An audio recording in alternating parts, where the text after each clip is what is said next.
আমার শুধু রোমান রেঞ্জের সাথে ম্যাচ দিয়ে দাও, আমি রোমান রেঞ্জকে ডিস্ট্রয় করে তার চ্যাম্পিয়নশিপগুলো নিয়ে নিব। এই কথাটি লোগান পল তিনি বলছেন। স্পেশালি লোগান পল তিনি একজন ডাব্লিউডাব্লিউ রেসলার হবার পাশাপাশি অনেক বড় একজন ইউটিউবার। তার শোতে উপস্থিত হয়েছিলেন রোমান রেঞ্জ, আর সেইখানে রোমান রেঞ্জকে একের পর এক প্রশ্ন করতে থাকেন লোগান পল। স্পেশালি রোমান রেঞ্জকে প্রশ্ন করা হয় লেসনার, আর এই রেসলার অনেক ডেঞ্জারাস মোমেন্ট আমাকে দিয়েছে। শুধু এই নয়, রেসলমেনিয়া 39কে ঘিরে রকের সাথে ম্যাচ নিয়েও কথা বলতে থাকেন রোমান রেঞ্জ। তবে রোমান রেঞ্জ তিনি একের পর এক প্রশ্নের উত্তর দিয়ে সেখান থেকে চলে যাবার পরেই লোগান পল বলতে থাকেন, শুধু আমাকে রোমান রেঞ্জের সাথে ম্যাচ দুইটা টাইটেলই নিয়ে নিব।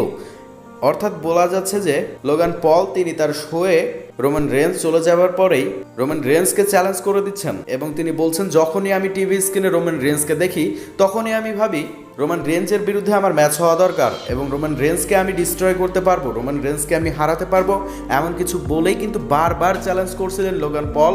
এবং এইভাবে